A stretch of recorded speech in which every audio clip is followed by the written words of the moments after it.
英国最近有研究证实讲，空气污染甲失智症有关系。国内民间团体都呼吁政府应该铺设交通监测站来管制移动的污染源，嘛要扩大立管，控制伊微微遗害污染物。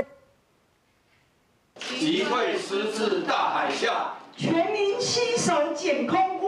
医界甲环保团体代表24早起联合开记者会，呼吁政府重视空气污染的问题。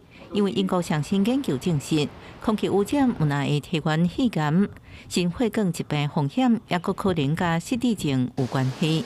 恐惊加做国安的抗衡。因认为失智是源自婴儿胎儿刚出世1岁，反而这个时候空污暴露。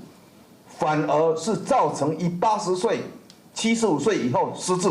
中台湾神经学会理事长吴锡田表示，空气污染已经让医界确认是14项应调整的失智症危险因素之一，也影响到甲食薰、忧郁、社会孤立者因素同款，所以有必要减少空气污染，保护神经预防失智。细悬浮微粒跟氮氧化物的空气污染物已经证实了会增加脑部的发炎。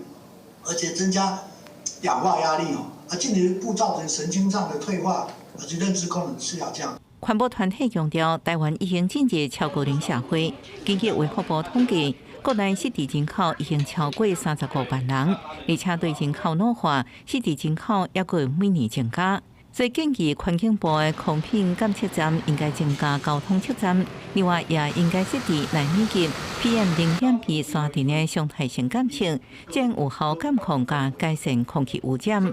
公视新闻台北报道。